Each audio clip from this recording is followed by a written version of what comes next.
Hignett corner, beyond Bent. Janssen! And Blackburn Rovers are 18 minutes away from a Premiership return. As far as Stewart, just outside the penalty area, clips it central for David Dunn. David Dunn equalises. It just had to be. Dax corner and it goes. Glance towards goal, and Rovers have taken the lead. And Charlie Mulgrew has scored his 14th of the season. It may well be the goal that sends Rovers back into the Championship.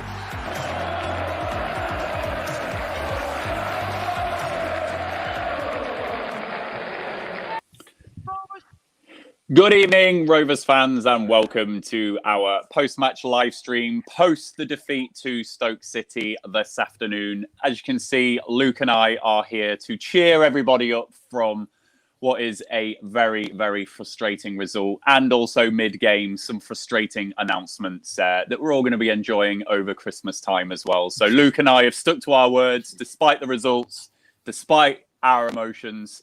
We've kept the Christmas hat on. You know, it is nearly Christmas, so we'll try and cheer you up the best we can in our usual fashion. As you can see, we have got a debutant with us today. We've got our very own Jonathan Secker from the Rovers Chat site. Nice to have you on for a post-match stream, Jonathan. Don't make the mistake of... There you go, you've unmuted yourself. Too many work meetings on Teams, Zoom, etc. not to do that. But no, thanks for having me. Of course, I would just like to be here on a more happier day, but still good to be here. Thanks. Well, if it's any consolation, the very first live stream we did was a 3-1 defeat at Watford. So we all started on a defeat. So you join a very elite club there. Luke, good to have you back, mate. I must say you're looking very Smurf-like with your hat on, but I'm pleased that you've joined me in the Christmas hat club. It's got to be blue and white, hasn't it? And it has. Just before we start, I do want to start on a slightly happier note. My mother, she'll hate me saying this. She's a big fan of the Rovers Chat. She'll be watching. She's 57 years old today. So happy birthday, Mum. I can't see, obviously, in isolation. So this is how we are. Is that a Mrs. Kimberley or a different surname? No, she's a Mrs. Lambert now. So yeah, she's remarried to my stepdad Andrew. So they'll be watching this and having a few swift beers, I'm sure. Excellent. Well, happy birthday, Mrs. Lambert, and I'm sure the Rovers fans in the comments box will wish Luke's mum a happy birthday as well. So come on, happy Luke's birthday. And Jacob, good to have you back with us, mate. How are you? Not too bad, thank you. I've just moved back to Darwin yesterday, finished uni for the term in Liverpool, so could have had a nicer result to come back home to, but oh well. Indeed, and I can see by some of the comments already that frustrations are high, and it is not the result that we wanted, but we will unpick it in a bit more detail and with a bit more rigor rather than the emotions that we've all got flowing at the moment. So please do interact with us, Rovers fans, as you usually do in the comments box. If you are not following us on Twitter, we are Rovers_chat on Twitter. Please give us a follow. And please, of course, subscribe to our YouTube channel, which is Rovers Chat, and you can stay up to date with all of our live and video content that we have.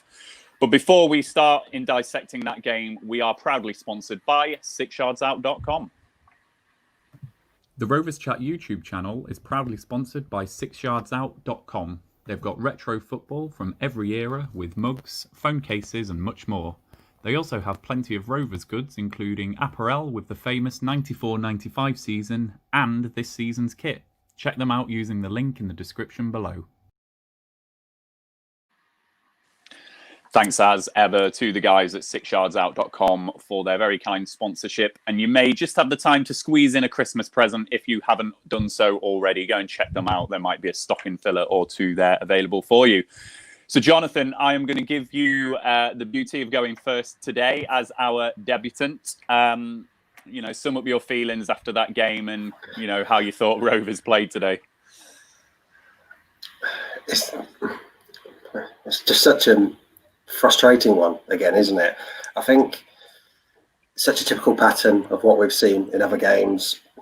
Feels one step forward, two steps back, very much similar to what we saw against, well, similar to Bristol City, lots of possessions, not necessarily the chances, but I think the thing that's really disappointed me is that we knew how good Stoke would be defensively and we just didn't start well enough and we gave them something to cling on to. They come out of the traps, they knew Johnson was centre half, so they've positioned Powell, Fletcher in a way to disrupt us. Got the goal, and then just were happy to sit back and catch us on the break. They didn't even really be bothered about doing that much in the game, did they? It was just it's really disappointing overall. Yeah, it is, and that is playing really strongly in the comments. FM Works, nobody talked to me with an angry emoji. Alexander Haben, worse than we thought or hoped. Denver Green, story of the season so far. Dominant yet can't score and lose and repeat. Michael Pearson, frustrating, final pass away. Ryan Lambert, frustrated again. The reality is we've now lost 40% of our games. Top six is, for me, unrealistic. And Ryan, yeah, we will come on to that in terms of other stats that don't lie, which is all of those teams above us. We've not beaten one of them. So we are where we are in the table, probably deservedly so with that kind of statistic as well. And then Eugene Sheehy, we play lovely football, comfortable on the ball, but when you're losing and we play it back and forth between our defence and mid, it's so frustrating to watch. And yeah, I think frustration is the real dominant emotion. Luke, is that how you feel after that? Frustrated, sum up your thoughts for us.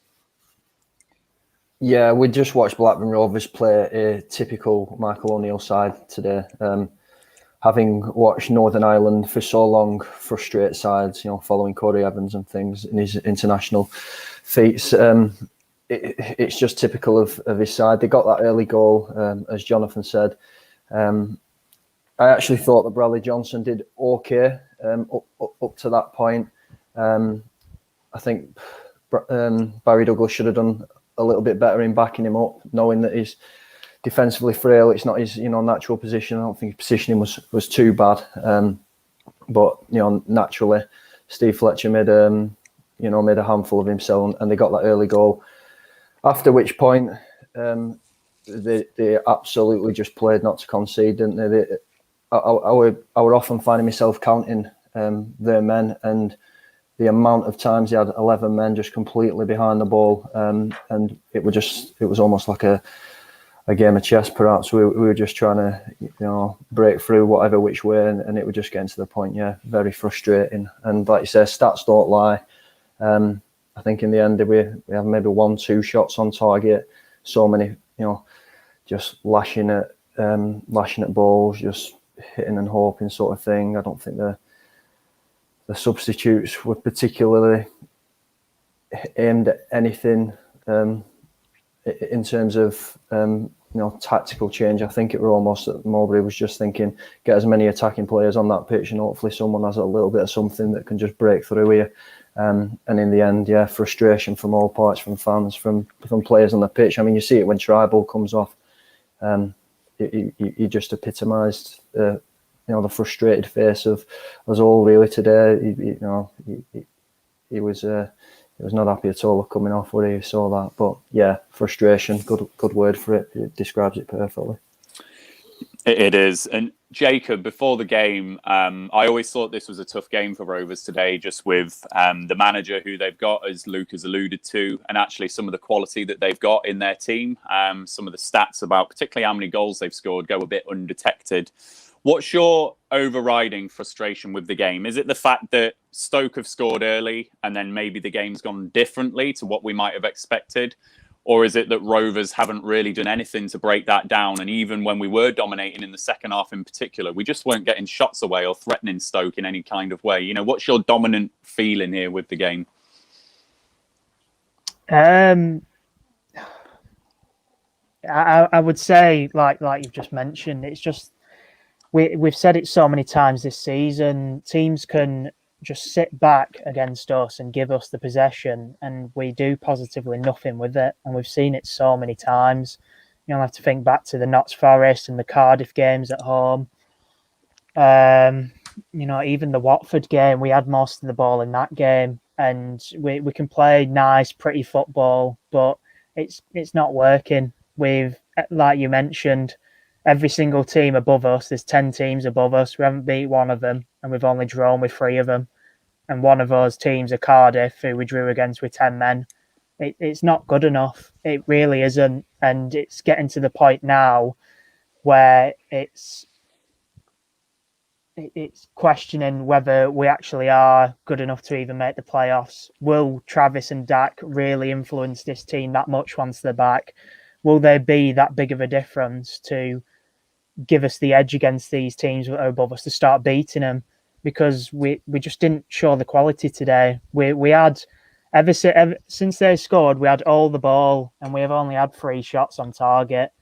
And other than Barry Douglas hitting the post, were there really any other chances? There was, half appeals at the end for an Armstrong penalty, but you can't be relying on that.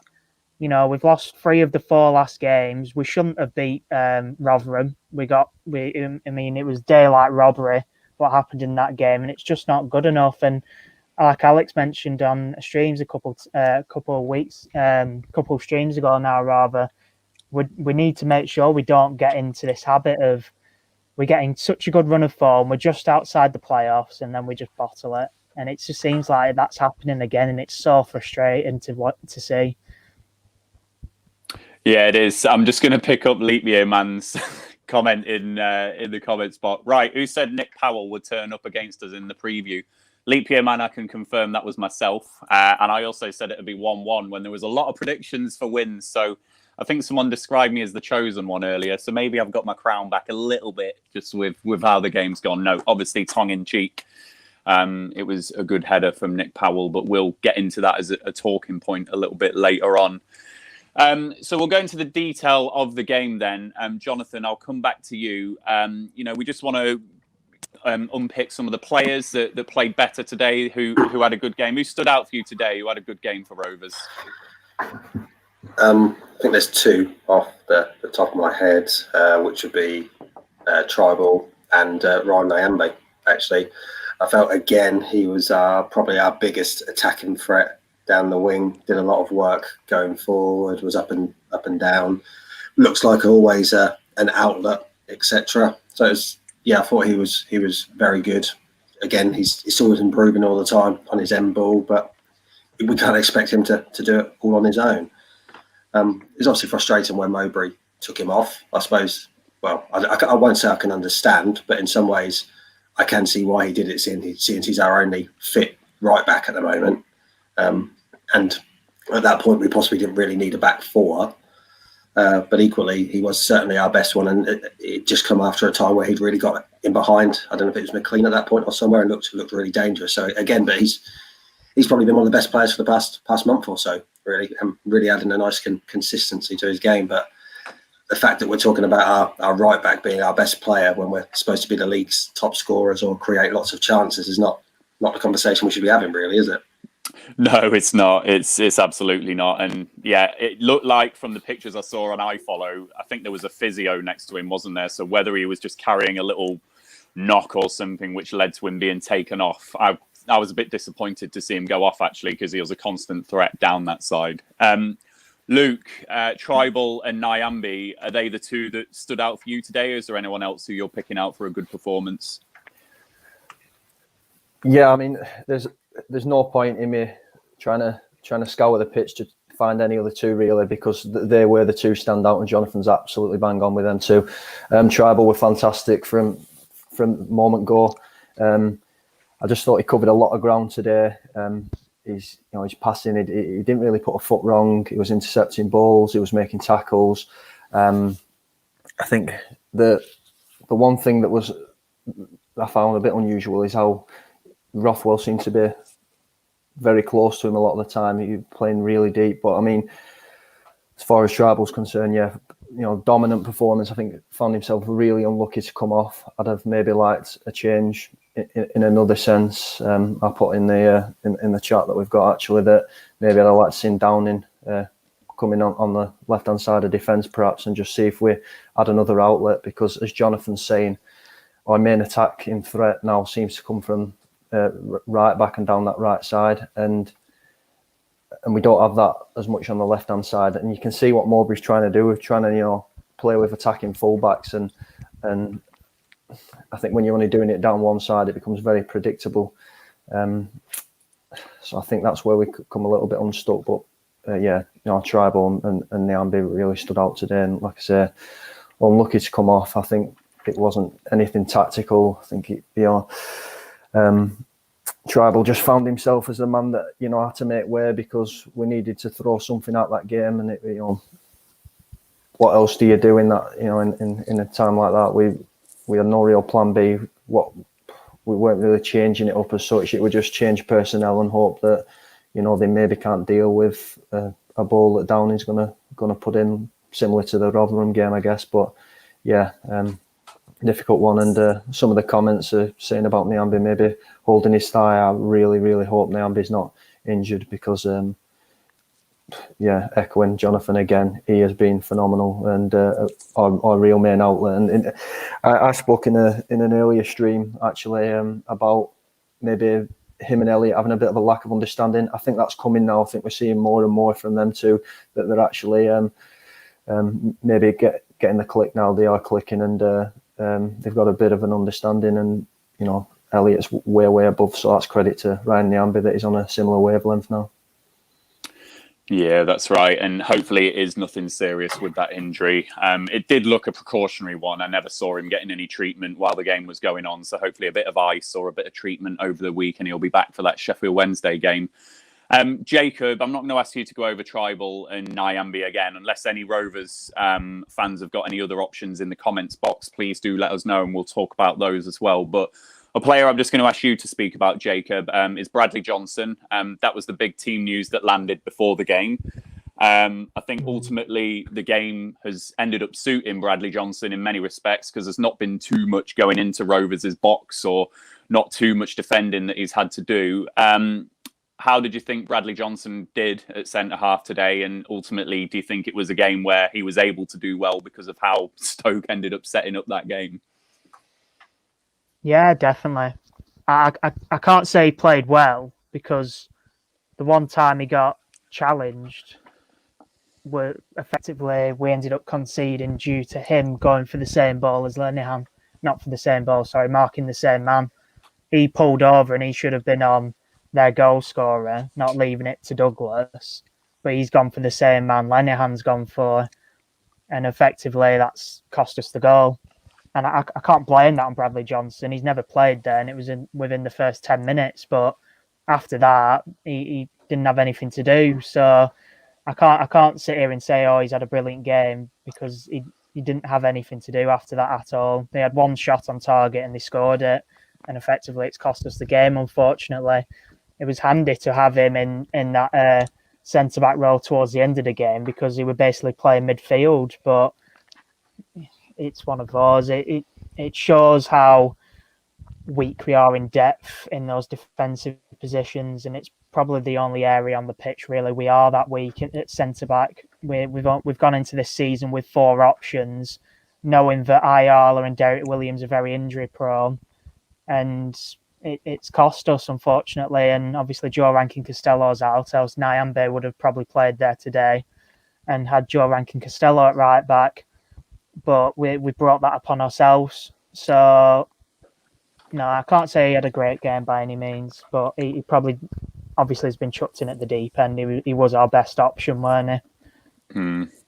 And Jonathan, I'm just going to come to you for the first of our talking points, if I can then. So it's the early goal for Stoke. Jacob's highlighted there that Johnson and Lenihan both went for the same ball. Nick Powell has done really well, I think, to actually find that little pocket of space between Douglas and between Johnson and really exploit that and get the header in. And I thought it was a fantastic cross from Morgan Fox as well. Ultimately, if you are a team going for the top 6, these games are decided on fine margins. And whether we like it or not, and whatever the reasons are, we can't be having Bradley Johnson as a centre-back, can we? And these are the fine margins we're dealing with. That's the one moment of the game that's decided it, and it's probably come as a result of the fact Johnson doesn't usually play there. Ayala probably clears that away on another day, doesn't he? Mm-hmm. Yeah, totally right there. I think also just watching the goal back as well, it was quite frustrating how easy they manoeuvred the cross as well. So how quick that Fox got the throw into Ince's feet and back, and Nyambe was a bit off him, but equally still needed more support there, really. And it is really frustrating because I think if we'd have had that goal, we'd scored that goal, we'd all be really happy that we've got a cross in, we've had a midfielder come from deep, win a header, they've picked it in a pocket of space. But it's just really frustrating, and I totally agree with what Jacob said. We've gone into the season with 4 centre halves. I would even say 3 of those, including Lenihan, are quite injury prone. Nyambi, he often gets a good injury each year. Rankin Costello does. Bell's probably the most reliable in terms of fitness of defenders that we've got. So it does keep coming back to it. It doesn't appear that we've actually solved the defensive problem that we keep saying that we have each year. And for me, it's interesting that he didn't play Carter ahead of Johnson. But I can't see how we can't go back into the transfer window in January and not get someone. I was listening to the BRFC podcast, the John Stead one that Joe Harvey, Rovers Analytics, appeared on, and where he did a lot about the box formation, and that was a really interesting listen. And actually, he highlighted how that sort of formation, where you've got the 2 centre halves, you actually need a bit more pace to play that formation. So that got me thinking maybe, well, actually Tyler McGraw might be an option. But then if he was, I'm not sure why he's gone on loan. But as much as it's easy to say, let's go into the transfer market, who are we going to get? Are we going to get someone? Have we got the money to get someone? Is it going to be a loan? Or are we going to have someone that we need actually to come and running and actually play from game one? You could say there might be free transfers, but if we get a free transfer, what's their fitness going to be like? They're not going to be ready to go straight into the game. It just feels like a clean sheet's nowhere near. We're not a clean sheet. We've got no chance. And I said to Jacob before we started, the frustrating thing is as well, today and also against Rotherham, they had 1 chance. They've scored 1 goal. Kaminsky's not made a save again. That's not right. Sorry, just run on there quite a bit there. No, you're fine, Jonathan. You're fine. Just a couple of things. So on Hayden Carter, we've seen it with Scott Wharton. What is he? 3 or 4 years older than Hayden Carter, I think, and he's gone out and done his time.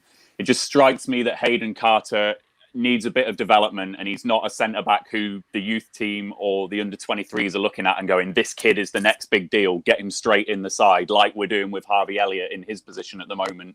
So I think Carter probably needs a bit more development, and if you're going up against the likes of Fletcher and Vokes, I think it ultimately would have been a tough game for him today. So I think Carter is rightly being kept out of the firing line a bit at the moment. Just on the other thing, I think it was Jacob that said it. It's possibly you, Jonathan. I think it was Jacob. So what Bradley Dack brings to the side and what I'm looking forward to. So Jonathan, I think it was you that mentioned Nick Powell's coming in from midfield and heading that ball in. That's the stuff Bradley Dack does. Where's Lewis Holtby, Joe Rothwell, Tom Tribal bursting into the box and getting their head on something? Bradley Dack must have double figures for headers that he scored in the box. So Luke, just coming on to you then, when Dack is back in this side, that does become an option for us. Just forget Sam Gallagher out the equation for the moment. Putting balls into the box, Bradley Dack will get on the end of those, won't he? Yeah, because Bradley Dack just loves being a footballer. You can see that he wants to be in and around the ball all the time, and more importantly, wants to be in and around the goals all the time. Wants to be creating goals, and he's always in and around that box. And whenever a ball's in a dangerous area, Bradley Dack's there, isn't it? And like you say today, there were no Holtby, there were no Rothwell. Tribal, yeah, I guess he plays a little bit deeper anyway. That's what Tom Tribal does. We don't expect that from him. But Rothwell today, when he was in around the box, yes, he looked dangerous, but often I'm watching that game and he's so deep. Holtby were even, find himself in more advanced positions, and that's not what we've come to expect from Lewis Holtby this year. He's, I've described him on many streams before as a deep lying playmaker, and I think that's where he's been most useful and most dangerous for us in the games that we've absolutely dominated in terms of the scoreline. And it just wasn't the case today for Holtby or for Rothwell. It's really strange one. And then, like I say, in terms of winning headers, Sam Gallagher, didn't seem to have much joy. Whether we used him for that today, I'm not sure. Whether that's on him or more the way Stoke set up, but it's very difficult to comment on really, because Stoke. I mean, you look at that boy centre half, like 6'6", 6'7". It were massive. We're never gonna be beating Stoke by trying to get balls into the box and win headers. So we did need to try something a little bit differently, and it all just got a little bit desperate in places. But yeah, Bradley Dack is a dangerous player in all respects. So I think when he's back, we've come to expect goals from him. So I have no doubt that he's going to be in and amongst it. Absolutely. And Jacob, before I come on to you, I'm just going to pick up the comments that we've had around the defence and everything today. So FM Works, throughout the defence, we're weak in depth, even left back, and we have 2 available. Leap Year Man shows what happens when good crosses are put in the box. Wish we could do that. Michael Pearson, could we have played Carter? Shows we don't believe in him yet. I think that's ultimately where I am, Michael. I think he would be in the side if they did believe in him. And that's not saying that he's a rubbish footballer. That's just saying he needs to do a bit more development and maybe have the likes of what's happened with Scott Wharton. He'd probably be on loan now if it wasn't for the injuries we've had in the centre-back area. Alexander Haben, would Tribal have done better at centre-back? I think I'd prefer Johnson, if I'm being honest, just because his physicality and the fact that he could probably make do in that position. And then Alexander coming further, I would have played Carter. Autumn Penkridge, that was their 6th clean sheet in 7. And again, you know, I've spoken about Stoke in an attacking sense this season. Ultimately, teams that get out of this division are also solid defensively as well. You know, that's the type of run that Rovers are going to have to be going for in terms of clean sheets when we can get that settled back 4. And again, it's a disrupted back 4 again today. Eugene Shee, Stoke have managed to have young centre-backs who look solid. Why are we playing Johnson? I think that's probably just because of the Carter thing, Eugene. FM Works, if we can get Maguire back, can't even speak, we should. And then Alexander Haben backing that up as well. We need Tyler back. And then Ryan Rich, literally 0 finances left. I think we're just going to have to try and make do. So there's still so much debate in our back 4. And I just can't help but think that until that stabilises and until we're not talking about the defence, this is going to be a bit of an issue for us in terms of the results that we're ultimately getting. So, Jacob, I'm going to come to you. So the first talking point was obviously the quick start from Stoke and the fact that they are able to sit back. But the next talking point that I want to come to is the Barry Douglas chance. So I think that was midway through the first half. You know, it was really unlucky on Barry Douglas's part twofold. One, that he's hit the post with the shot. I thought it was a good strike, hit with a lot of venom. And then the way that that ball ricocheted off the post, I mean, the angle couldn't have been any more beneficial for Stoke. You know, Gallagher and Armstrong, it literally went down the only path that it could. You know, how unlucky were Rovers with that point, with that chance? Really unlucky. And that all came from a Ryan Nyambe cross, driving down the wing, beating his man again, as we've seen so many times this season. And like Jonathan said, he was definitely the best player along with Tribal today. Puts that ball in, something that I want to see more from Ryan Nyambe, because a lot gets said about, oh, he doesn't cross or whatever, but when he does cross, he can actually put a decent ball in. It's exactly what we saw. He went to its intended target, and it was the best chance we had in the game. I want to see more of that, because he has everything else. He has the defensive capabilities. He can beat a man with ease, and he has the pace. And you know, as we saw against in one of the matches we won at home, he whipped that ball in for Adam Armstrong, didn't he? And we looked so poor in that first half, and then Adam Armstrong just boots it into the top of the net. I can't remember what team it was now, but he can do it, and that's the frustrating thing with him. And there's no doubt in my mind that he is better than Joe Rankin Costello. I believe that, and we need to get him on a contract. He gives 7s and 8s every single game, and we need to have him in this side. Yeah, that's certainly a hot topic in our fan base, Rankin Costello and Nyambe. But I tell you what a lovely debate for the fan base to be arguing about. 2 young lads that have come through our academy, who are our own and doing really well for the side. So I'm really happy to have that debate every week about those 2, because it's great to see. Jonathan, just coming on to you then, had we equalised at that point midway through the first half, we might have seen Rovers go maybe a bit more for the jugular, or maybe see that type of away performance that we've seen ultimately that chance doesn't go in. Half time, it's 1-1. Stoke are able to set into that Michael O'Neill pattern that Luke was describing, aren't they? And start to frustrate Rovers a lot. Yeah, absolutely. I was, as much as I didn't laugh much during the game, there was a tweet that I saw, I think it was BRFC, where it said that Stoke has set up like Michael O'Neill was managing Northern Ireland and they were 1-0 up away at Spain in the Euro qualifier. And I thought that couldn't be any true. I think if we'd have got it back to 1-0 at that point, and like you say, that the angle that come off the post is ridiculous, how that's managed to ping out and not hit anyone. I think that would have given us momentum, confidence, and we'd have pushed on certainly for the last 10 or 15 of the first half. But it's just, again, I know I keep harping on about it, but going 1-0 down and encouraging them to play like that, it's just really frustrating. I think if looking back over the season and comparing to last season, we've just not started well enough. Last season, there was at some point we had a record where we'd scored like the most goals in the first 15 minutes. And this year, if you look at our results, I think I had a look before we come on, we scored a couple early against Wickham, Derby, Coventry, all in the first 15 minutes. Where obviously I appreciate the opposition are not the best, but we've gone on and done well in those games. And the only other games we've scored early in Reading, which we've already 1-0 down before we scored in the third minute. And then Brentford the other week, whereas we scored in the first 20 minutes and we were fantastic. We really started on the front foot. I think that's what just frustrates me, because we can do it. We can do it. And we all saw at the start of the season how good we were on the press and forcing teams into mistakes.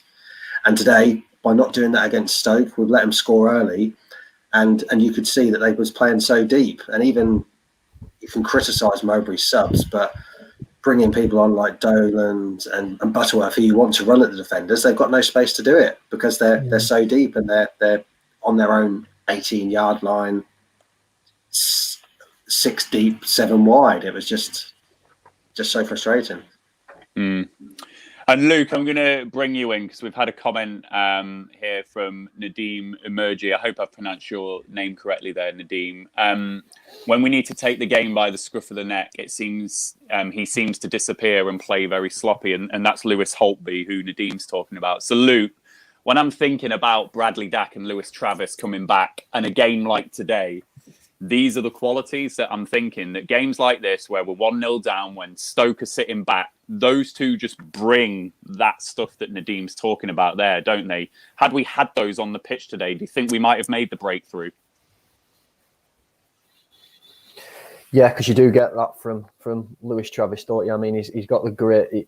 He absolutely wears the badge and he bleeds blue and white, I think. And he's one of them players that do goals and, exactly like Nadeem says, get the game by the scruff of the neck, and Lewis Travis can sort of bring that and can be the catalyst for Blackburn to go on and get a result when we don't look likely. And it goes without saying, Bradley Dack, like I said before, I'm stating the obvious here, but Bradley Dack gets you goals. Bradley Dack's a multi-million-pound asset to Blackburn Rovers. I'm not going to put a price on him because it'll come back to bite me like Ryan with Armstrong, but he's certainly worth a lot of money, and that's because he scores goals and wins games.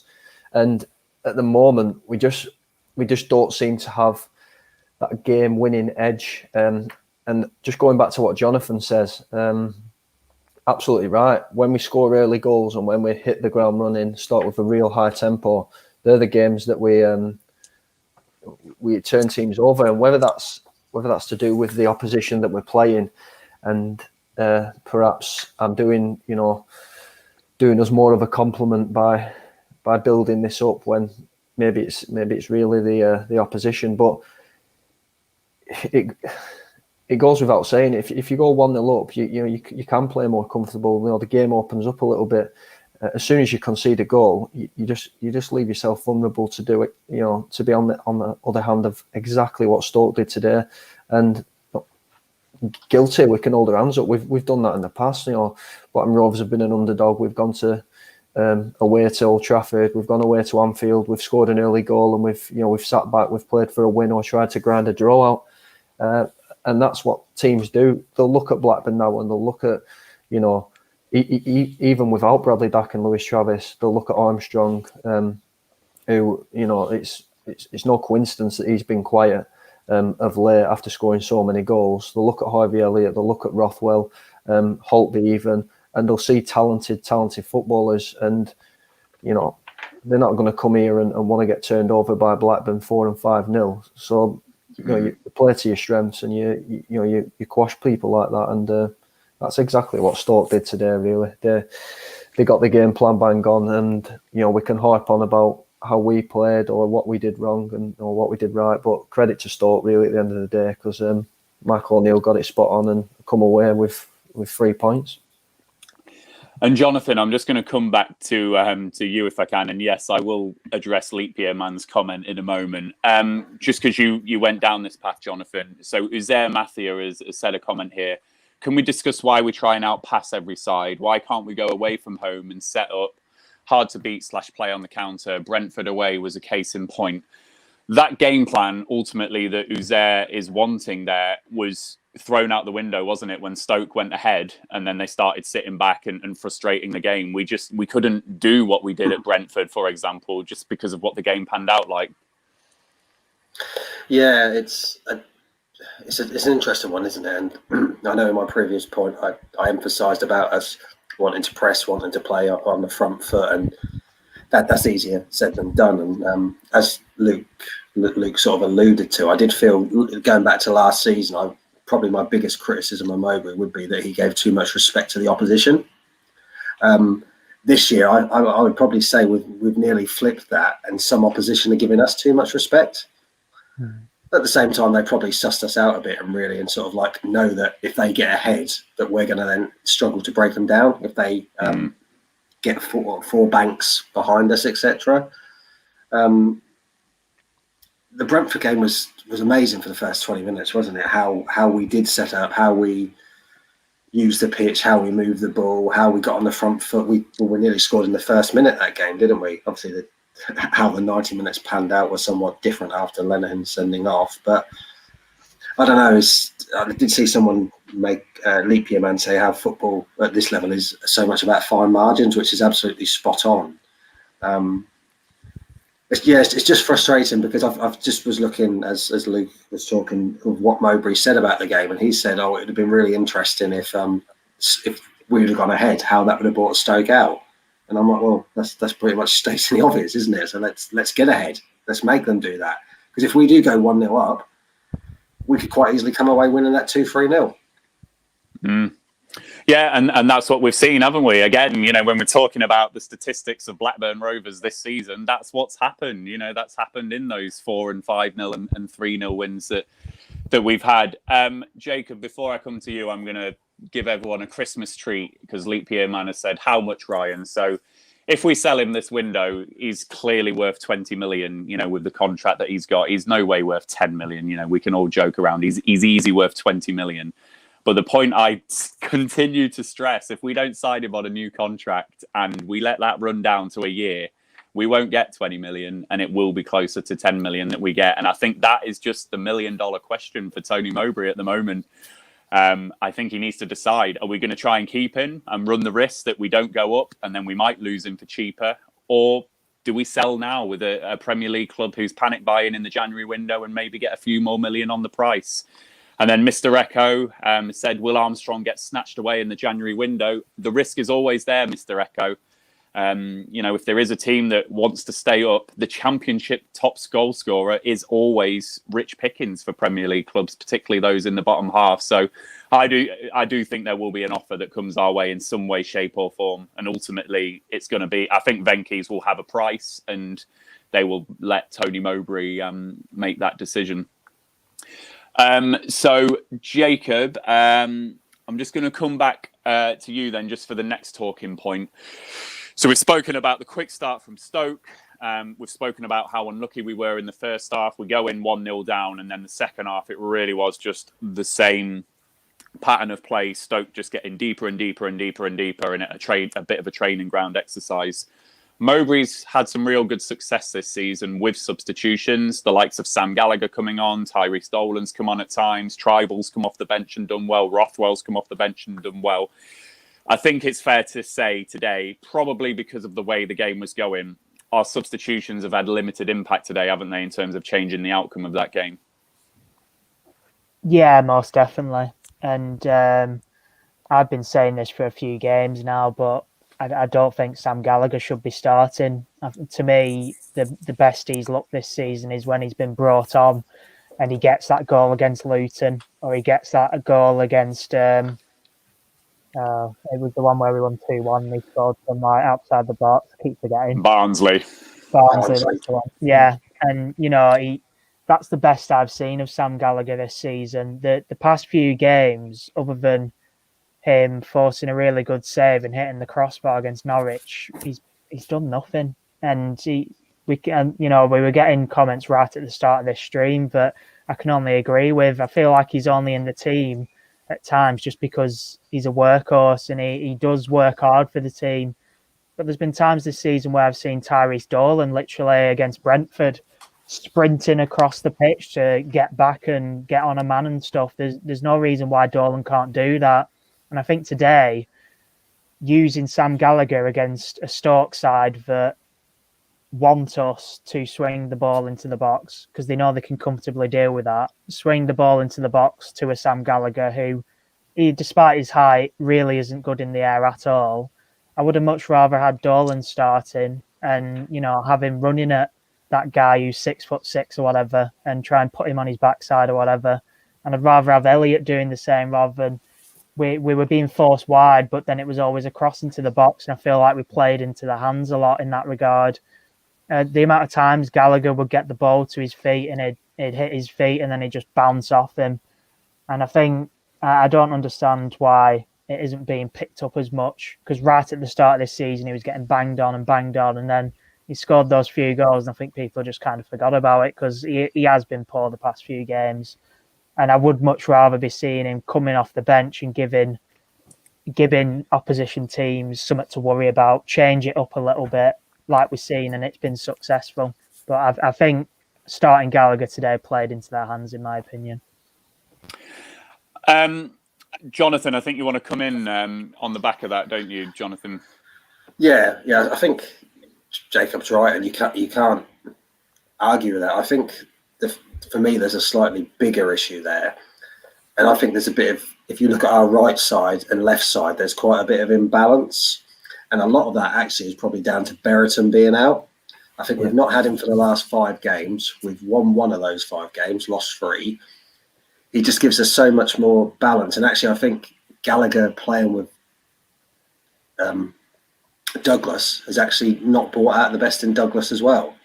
So for me, as soon as we can get Brereton back, the better. I never thought, like, if you rewind 6 months, 9 months, we'd be having this conversation. But the different teammates to our team would have been perfect again today. At the point that Jacob mentioned about Dolan, if Brereton would have got the ball and actually put this 6'6" person on the back foot, those defenders hate people running at them. They don't want to be turned behind. They don't want to be running in behind. Those sort of players, Brereton can run with the ball, transition with it. It will just, let's just get him back, and hopefully he's back next week.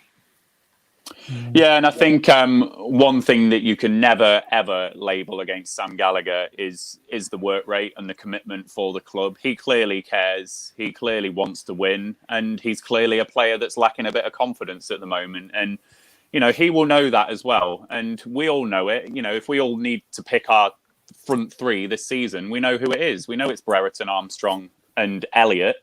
And Gallagher's been that option from us on the bench. But I don't think, I did see a few comments earlier about that, he's not fit to wear the shirt and things like that. I fully disagree with that. I think he is committed to the cause, and he's a huge part of our squad. You can see it on Instagram and on all the stuff that the player, they clearly like him. He's clearly a big part of this squad. So I don't think those accusations are fair at all. Andy Watson has come in with a really, really pertinent point that, twofold. One, the game was set after 7 minutes. Very frustrating. Yep, that's the first point. Absolutely. And we've dissected that. But secondly, this is nothing compared to what's happened with the announcement over Christmas. Hope all Rovers fans are okay and can have a good Christmas. And then just to follow up, Andy's followed that up. Speaking for all of us at Rovers Chat, I'm sure if anyone is struggling, you can always DM the Rovers Chat account or any of us individually, and we can have a good moan about the Rovers. And there is a really important message in there. So, Andy, thank you for putting those comments in there. Joe did the piece recently about mental health and football. And this announcement today, people were looking forward to seeing each other after a real year of strain and difficulty. And with us all not going to the football and seeing people in the Rovers family, you know, you might be feeling lonely around Christmas. So absolutely want to underline what Andy said. Any of us, if you are feeling alone, please do speak up. There's plenty of things about men's mental health in particular, but also, you know, it affects women as well. Please do reach out. So thank you, Andy, for raising that. So Luke, I'm going to come on to you then, if I can. It's another game. You know, Joe has provided a lot of the statistics for us about Rovers and possession, and when we have a higher amount of possession, we're not getting those results. And Michael Pearson has come in there, nearly 70% possession. Surely Mowbray will come up with a solution to penetrate rigid defences. So where do you sit on this? Do we stick to the way we're playing, that possession, that, you know, what we were doing outside of Stoke's box today? You know, is that the way that we're going to play and get those results in the end? Or do we use the return of Bradley Dack and Lewis Travis to maybe try something different, maybe go for a different style of play? Where do you sit? I think when I've seen us be successful this season, it's been through our fullbacks, and I've said that earlier on. So Nyambe, for example, is a prime example of that. You know, we really show threat down that right-hand side. The left-hand side, to me today, was the area that didn't work. And I think playing this system and going with this system, with the current, you know, personnel that we've got, is the issue. I mean, I was looking today, just on a side note. So we've obviously built up a good relationship with Liverpool now, and they've got a player in their ranks who I've seen a couple of times, Yasser Larouci, and he's a left winger come left back. And I think someone like that would be perfect for what we're trying to do at Blackburn, and play with them attacking fullbacks where we're flooding the channels and trying to break in that way. Yes, it's good to go direct sometimes, and that's where a Barry Douglas comes in. But today, again against a Stoke, when you just, you know, lumping balls and they're winning the headers and things aren't going quite right, I think that's where we're coming unstuck. I think the system that Mowbray is trying to play is good, and it will break down rigid defences when you've got, you know, Rankin Costello coming back in. I think we've absolutely got the opportunity to flood them channels and really attack teams. And when you attack teams, you know, and Jonathan said, you put them on the back foot, that's when, you know, you score goals. There is that opportunity with when Bradley Dack comes back to change it up a little bit and try and play through Bradley a bit more. And I have no doubt that we'll do that.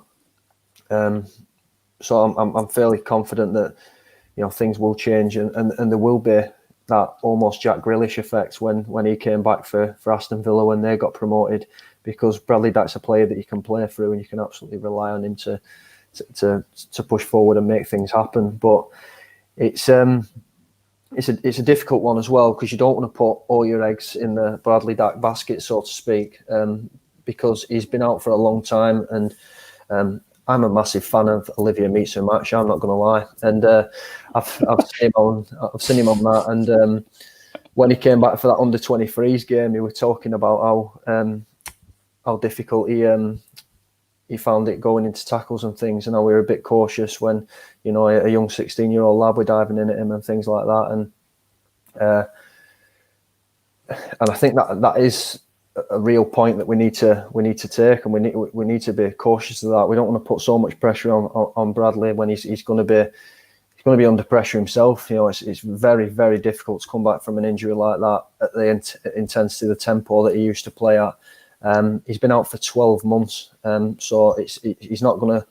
I mean, it'd be great if he did. He'd come back and absolutely change things up straight away, but it's going to take him a couple of games as well. So I don't think we need to get too disheartened with when he does come back. We need to just give him some time and allow us to get the full benefit of Bradley Dack at full fitness when it does come. I'm looking forward to the psychological impact on the players, actually. As you say, Luke, it might take him a few games to actually get his first goal or get his first assist or whatever. But I am absolutely convinced that when he's named on the subs bench, it'll be the subs bench that he's first named on.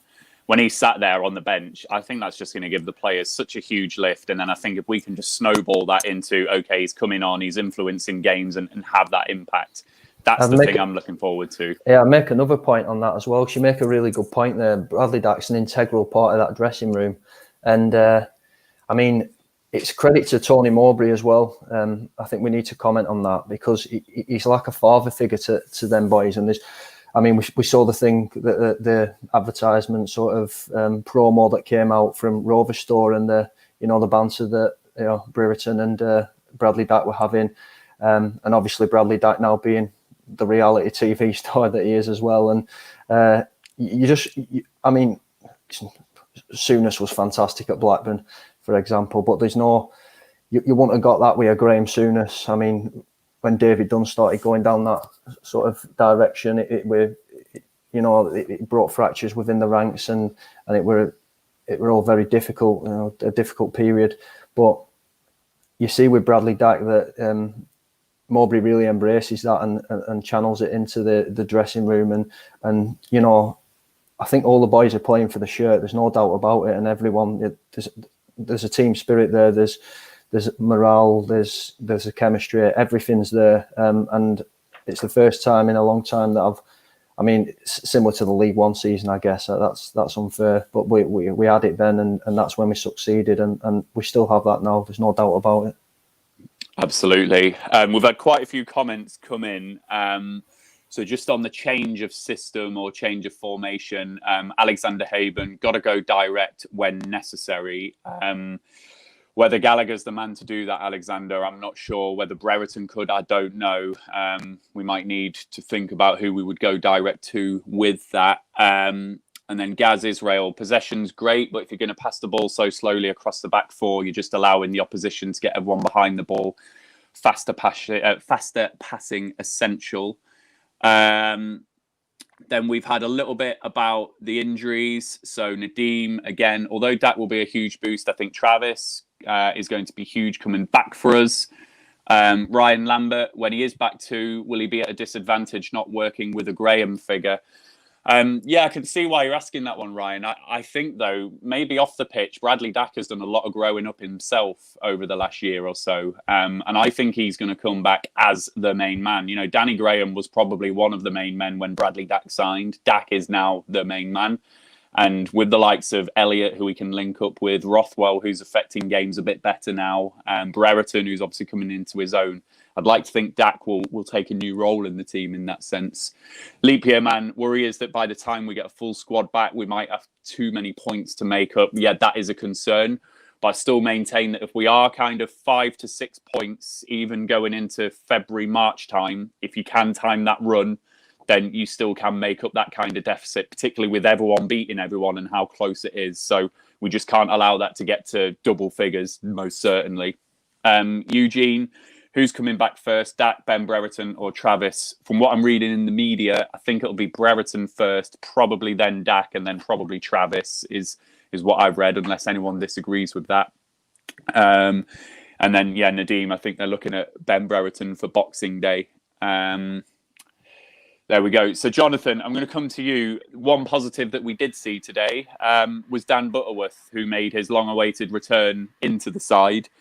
It was horrible, horrible conditions by the time he'd come on. It was windy, it was rainy, it was a disgusting game by all accounts by the time he came on. But, how good was it to see another one of our academy prospects coming on and Mowbray putting faith in them? Yeah, really encouraging, actually. It was just by chance I was talking to someone about him yesterday who didn't know much about him. And I had I'll say the pleasure of Mansfield away last pre-season, which was actually the first time where Downing and Bradley Johnson were in the match squad. So took my son fully expecting them to play, but instead most of them sat on the bench. So we had the best bench we probably ever had that day. But Butterworth started up front with Brereton. And even though it was only a friendly, but he was playing against league side, he was really good, really quick, really got stuck in, really direct, wanted the ball to his feet. So I can see him really adding value to our squad, and especially if we stick with 4-3-3, I think he would work well as one of the attacking forwards. And it's just good to have more players back, because if you just look at some of the recent games we've had, let's take Norwich for example last week, and whereas the starting 11 was very similar and it was a very close game, if you just look at the bench, it was like worlds apart. We were struggling to field a bench with youngsters, and they had people like Hugo, who they'd paid $5 million for on the bench. Who else they had? They had Steeperman, Todd Campbell. So we just need the players back. It's going to be difficult, I think, to think we'll have a fully fit squad at any point this year. Is probably optimistic in the weird world that we're living in. But yeah, to have more attacking players on the bench would be fantastic. And Jacob, I'm just going to come to you with Butterworth coming back into the side and presenting himself as an attacking option. Another man who came on today was Harry Chapman, who, you know, unfortunately for him, does look bereft of confidence. And there was that cross that he hit against his own foot and into the stands. If we have got Brereton coming back from injury, Butterworth, who's going to be making up, you know, some of our attacking numbers, Bradley Dack coming back into the fold in an attacking sense, do you think that the best thing for Chapman now is certainly a loan in January, just to get that confidence back? Because he's not the player that we saw in League One, is he?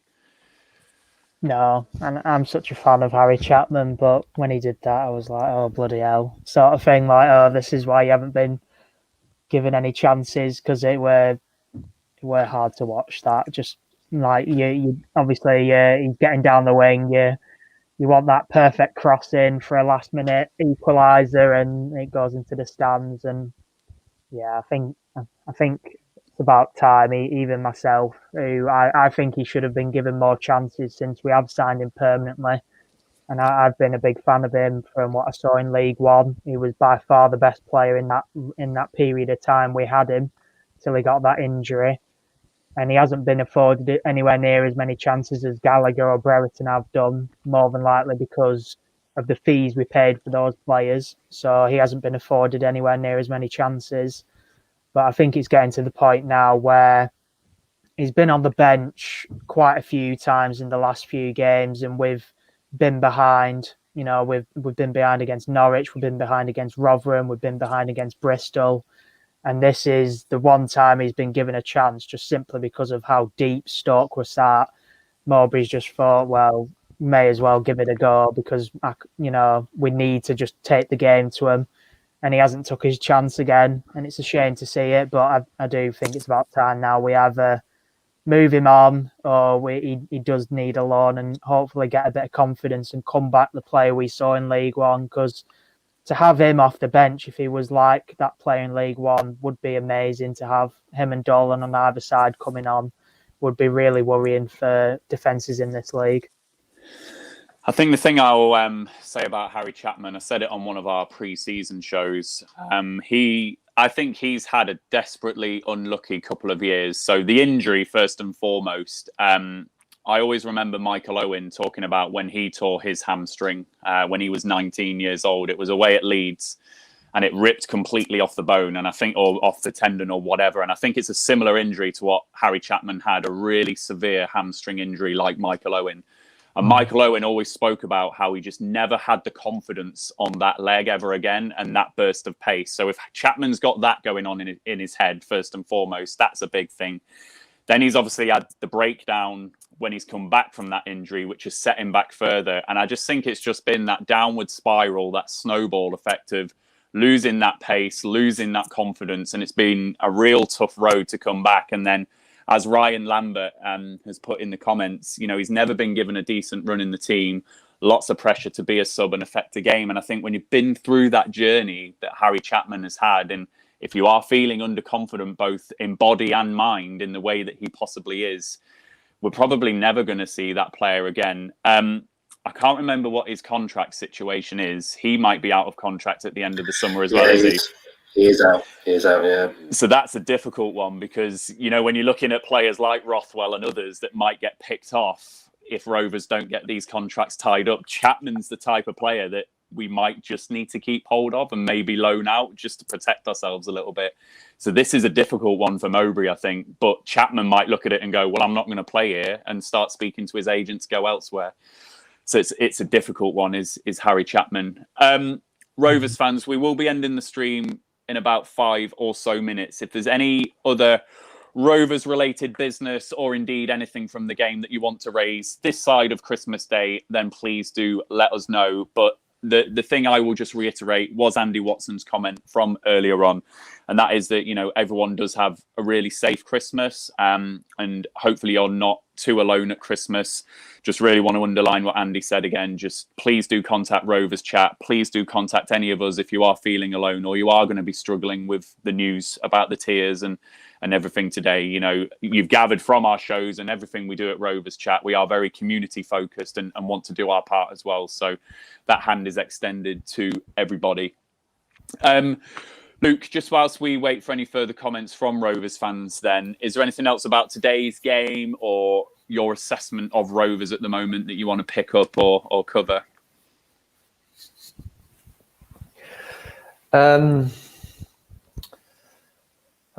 Maybe I want to say that it's we're almost there. We're almost there. I think if I want to sum it up, that's what I want to say. It's fine margins, and we come into, if we look back 4 games, we'd be coming in really positive, and then, you know, we had the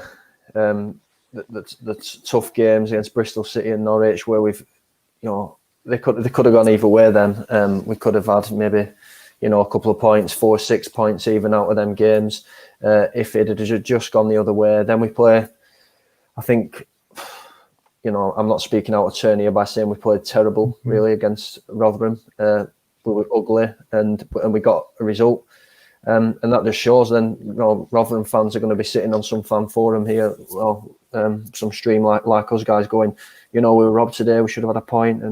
And you know, we're sat here thinking, you know, we've won ugly, you know, great, that's fantastic. It happens in football. We've seen glimpses of it. We've seen games. We've had the odd run where we have gathered a bit of momentum and got a bit of a run together. And I don't want to latch on to injuries as such, but and many teams are in the same boat, aren't they? But it just feels like looks against us a little bit when we're just getting a bit of a team together and getting a bit of stability, particularly with the back 4. You see a nice partnership that does well one game, and then the next game it just doesn't happen like that, and it's completely thrown apart.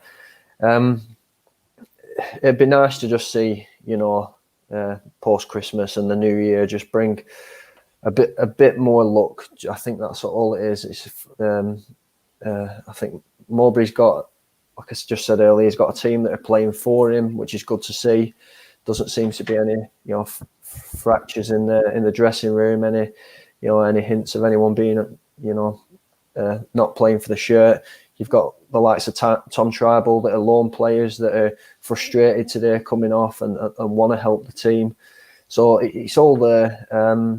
And yes, we're getting frustrated. Yes, we can look at, you know, the teams above us that we haven't won against. Yeah, that's fair enough. We find ourselves where we deserve to be at the moment, and there's no doubt about that. But we're halfway through the season, and their games, you know, we find ourselves in this position having not beat these teams. So, you know, pick up points against, you know, teams like that, and then maybe we've got a bit of a push in our hands. Mowbray said it earlier in the week that we're not looking at the top 6 at the moment. We'll look at that at the end of the season and see where we are then. You know, at the end of the day, it's a 46 game season. You know, things happen. There's a lot of ups and downs along the way. It's a bit of a roller coaster, and you know, make that evaluation when we've played 46. And if we just on what you said there, Luke, so luck, absolutely, we need that little bit of luck. And in terms of these results against the sides in the top 10, if we can do something with our home form, you know, the way the results have gone so far, we've played Bournemouth, Swansea, Brentford, Watford, Stoke, Bristol City, who are all above us away from home. And that, if we can turn the home form into something meaningful, could be critical for us if we are to turn the position where we are now, into that playoff hunt. But I think you're right, Luke. Lady Luck, that's extreme, having 3 centre-backs out injured at the moment. I don't care who you are, and I don't care what sides are dealing with injuries at the moment. To end up with Bradley Johnson at centre-back, that's an extreme injury list that we're suffering with at the moment. Jonathan, I'm going to come to you for your final word. We get the rare luxury now of a week's break where hopefully some of the knocks and niggles that might have been affecting the players over the last kind of 9 games or so, we can get some ice on, get some recovery on, and hopefully get some players back. Typical for Rovers, the bottom of the table win a game today and they're going to be buzzing with confidence. But, a week's rest, playing a side like Sheffield Wednesday, who are a bit low on confidence, it does, and I say does, inverted commas, represent a bit of a perfect game for Rovers on Boxing Day, doesn't it? But, it's going to be no easy game, is it, on Boxing Day? No, it won't be easy, but I do share your sentiments about that. It probably is the fixture we want. And again, going back to what we've said numerous times, if we get the first goal against those and they're low on confidence, they could quite easily capitulate. So it probably is the fixture we want. And I echo what Luke said earlier as well, that we're not that far off. We do need to turn it around. We do need to time our run, because if you look at the last 2 seasons, we've picked up a lot in January, February, etc. We've still got a number of 3-game weeks where there's 9 points to play. If you hit those weeks right, it can make the world a difference. And this is probably quite a bold statement, but I do think if we find ourselves with 8 or 9 games to go and we're in the same position we were post beating Bristol City after lockdown, and we're within 1 point of the playoff, I can see us taking the opportunity this year. If we've got everyone back, we've got squad depth, etc. So I'm still positive, and I still think we're going in the right direction. It just does feel a bit stop-start and 1 step forward, 1 step back at the moment, which is the frustrating thing, I think. And I think it is a frustration, and it's because of all the stuff that Luke was saying. When we consider the journey we've been on as fans over the last 10 years and the chaos that we've had off the pitch in particular, it does feel like that all those off the pitch things are now settled and stable, and the dressing room and the stuff that Luke's saying. So to have that stop-start nature feels like we're not getting the reward for what Mowbray's invested in and what we've created. So hopefully we can turn that corner and get that bit of luck. Jacob, you've got the very final word then. The Sheffield Wednesday game, or, the next couple of games before that FA Cup. How are you feeling about Rovers? Are you expecting a good result against Sheffield Wednesday? How do you think we're shaping up? I expect a good result. Whether we'll get one is a different story. If we play like we did against Rotherham, I don't think we will be as lucky, to be honest. Like you've just said, they've won today, so they were going into that game with confidence. But we need to take the game to them like we did against Coventry, Derby, Wickham. We need to take the game to them. And I think, like Jonathan's mentioned, that first goal is critical. Need to get that goal, because at this moment in time, it does seem like whenever we go behind, we just don't have a plan B on how to break teams down, and it's just the same style of play we would play if we were winning, to be honest. So we need to come up with something there. But, I've just had a look. We've got Sheffield Wednesday, Huddersfield and Birmingham, but then we've got 3 really tough games after that. Stoke, Swansea and Middlesbrough. And obviously Stoke, Swansea and Middlesbrough, the 3 teams that are above us. So we need to be making sure we get 7 points at the very minimum, I would hope, out of these 3 games, because you're looking at those 3 games after that, and if we play like we have been against the teams above us, we won't be coming out with very much points at all. But thankfully, we do play those games when it coincides with Brereton, Dak and Travis coming back. So if they are the difference, it could fall quite nicely for us, and I hope and pray it does. Absolutely. Well, we've had nothing else further in the comments in terms of discussion points, so we'll end the stream there. So what I'll just say to all Rovers fans on behalf of everyone at Rovers Chat, a very Merry Christmas to you when you do get there. I believe this will be our final live stream before Christmas Day. I think on the other side we're going to do as a pre-recorded show, given the Christmas period and things. We do, however, of course, have our big fat Rovers quiz of the year, which is on the 23rd of December at 7 p.m. I hope that you've seen all of our social media advertisement on this. It's the collaboration between Lancs Live, Rovers Chat, where Luke will be representing Rovers Chat, brfcs.com, and the Lancs Telegraph. We're going to have a lot of fun with that. There's going to be some special guest appearances from players, ex-players, Rovers-based celebrities, raising money for the Salvation Army. And as you can see there, even before the quiz, we've raised £352. And again, just going back to Andy's message, just making sure that people are supported and well over Christmas, you know, raising money for the Salvation Army. What better cause than doing that at this time of year? So we're really proud of that. And a lot of hard work is going into this quiz. If you do want to donate, it is rcdonate.com. And every pound that you donate into RC Donate will represent a raffle ticket for the chance to win the 2021 home or away shirt. So if it's £50 donated, you will get 50 entries into the raffle, and we'll draw that at the relevant point in time on the quiz. So without further ado, Luke, Jonathan, Jacob, thank you for joining us this evening. Thank you, and thank you to all our viewers. Yeah, thanks for having us. No worries. No worries at all. Jonathan, I hope that you enjoyed your debut and that you'll join us again sometime. Oh, yeah, actually, to be fair, it's quite therapeutic, actually. I nearly forgot how bad I felt. Actually, thanks, everyone. And do you know what? That is a really fair point, Jonathan, because I mean it when I say it. I absolutely love doing these live streams. I love doing On the Other Side, the chance to connect with everyone virtually whilst we can't be at the ground. So, you know, to everyone who joins me on the panels, to everyone who interacts with us on the YouTube channel, all of you watching, we love it. And I hope that you enjoy the stuff that we do as well. And we'll keep doing it.